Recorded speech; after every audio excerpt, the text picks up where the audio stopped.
nakikinig sa iyo. Magandang umaga sa mga bumubuo natin. Sa kami po ng ating Sangguniang Bayan, magandang umaga po sa inyo.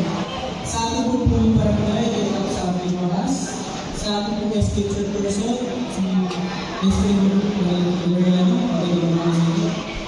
Sa ating po, sa bumubuo po, sa mga bumubuo, sa mga guro, sa Biwangan Elementary School, sa pumuna po ng ating bumubuo, si Ma'am Girlie de Guzman, magandang umaga po.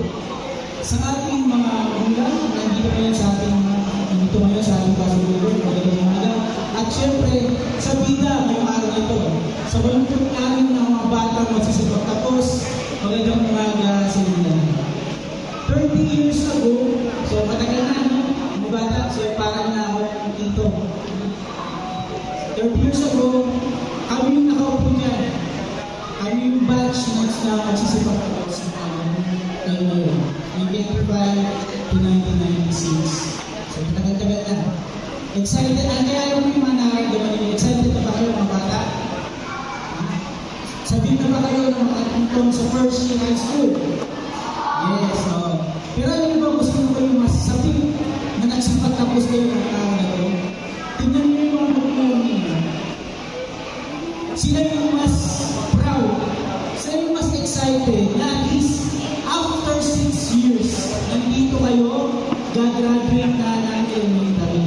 Sabi nga ng bata dito kanina, sabi nga diba, kahit hirap daw yung buhay, walang mahuli sa dagat, wala kayong gaanong bawat, pinilit na mga magulang nyo na mapagtapos kayo sa elementary. At sana mag-uwi-uwi na yan, hanggang high school, hanggang sa mapagtapos kayo sa kolehiyo. Kung gusto nyo, mag-doctoral pa kayo, mag-master na kayo. Nasa inyo yung desisyon. Kayo kasi yung pag-asa ng bayan. Diba? Sabi ng kabataan, ang pag-asa ng bayan.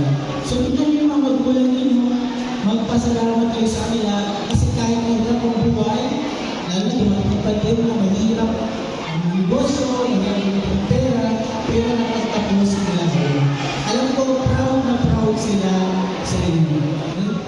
Ang tema ngayon ng ito ay henerasyon ng pagkakansa, kaagapay sa bagong Pilipinas. Kayong mga bata, kayo yung bagong henerasyon.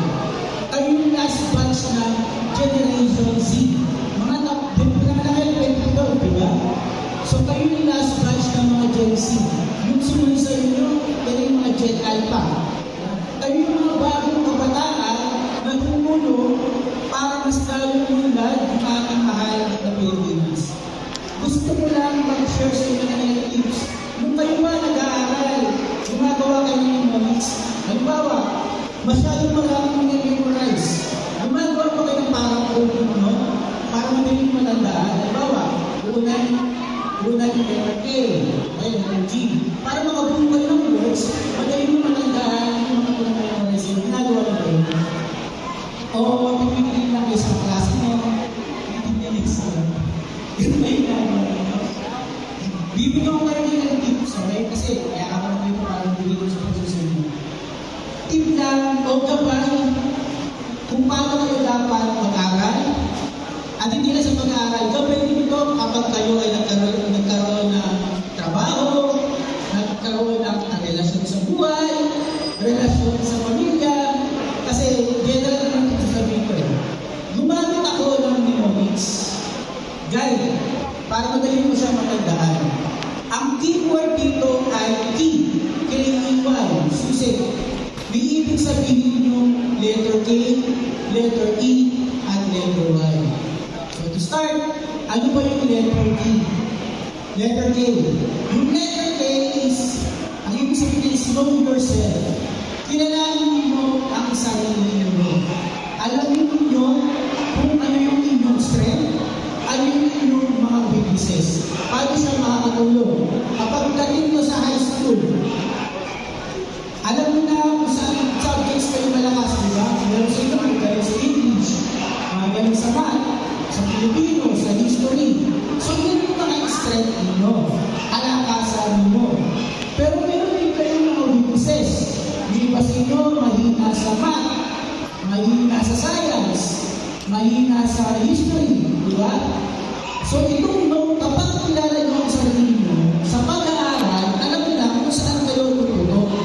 Di ba? Kung magaling ka sa English, may exam kayo next week, pwede ang gawin ninyo, 4 hours lang yung gagawin nyo tayo para mag-review sa English. Pero kung mahina ka naman sa math, dagdagan mo yung oras na gagawin mo para mag-review. So kung mahina ka sa math, pwede nyo gawin 6 hours, 8 hours, nakadepende ito sa inyo. So ganun kayo importante na dapat kilala mo yung inyong sarili. Alam mo yung strength, alam mo yung weaknesses ninyo. Ganun sa pag-aaral. Paano naman kapag nagtrabaho na kayo? Kapag kilala mo yung sarili nyo, alam mo yung strength and weakness nyo, kung halimbawa nagtatrabaho ka na sa isang korporasyon, kinakailangan mo mag-isip ka sa computer, mahina ka sa computer. Gagawa ka ng paraan para i-improve mo yung sarili mo. Mag-aaral ka kung paano mag-computer, kung paano mag-search sa internet, kung paano mag-research. So, ganun siya makakatulog sa inyo kapag kilala mo ang inyong mga sarili. So, okay, ano yung sarili ng May? Know yourself. Diba? Never in. Ano naman yung in? Enjoy the process. Alam ko, mahirap mag-aral. Diba? Kapag may exam kayo, nagkakram kayo, di ba hindi na kayo halos makatulog, review? Ginagawa mo ba yan? Diba? Hindi na kayo makatulog kasi takot kayo bumagsak. Pero kapag nag-aaral kayo, iisipin mo pa rin na huwag kayo dapat ma-stress. Huwag kayo magpapapressure. I-enjoy nyo lang yung proseso. Bakit? Sa isang meeting na ginagawa ko, Peace and Order Council Committee kung sa binubuo ng mga police, bureau, lahat ng may concern sa Peace and Order, ang isa sa mga binta na ibinigay ng ating kapulisan ng PNP, marami raw mga nagsusuicide. At sino yung mga nagko-commit ng suicide? Mga kabataan. Bakit? Kasi baka nai-stress sila, baka nai-pressure sila. Kaya kayo mga kabataan, huwag kayong magpapastress, huwag kayong magpapapressure. I-enjoy nyo lang yung pag-aaral nyo, lalo na pagdating ng high school. Kasi di ba sabi kasi sa kanta, ang saya sa high school. Same with yours in high school. So yung best na tayo para sa mga kabataan, yung high school. I-enjoy nyo lang yung process ng pag-aaral nyo, huwag kayong magmamadali.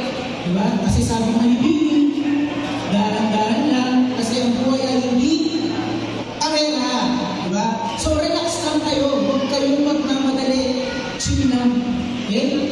I-enjoy nyo lang yung pag-aaral nyo, huwag kayong magpapastress, huwag kayong magpapapressure. Para naman sa trabaho, kung sakali kayo magtrabaho na, ganun din, humingi tayo ng guidance sa ating Panginoon. Bakit?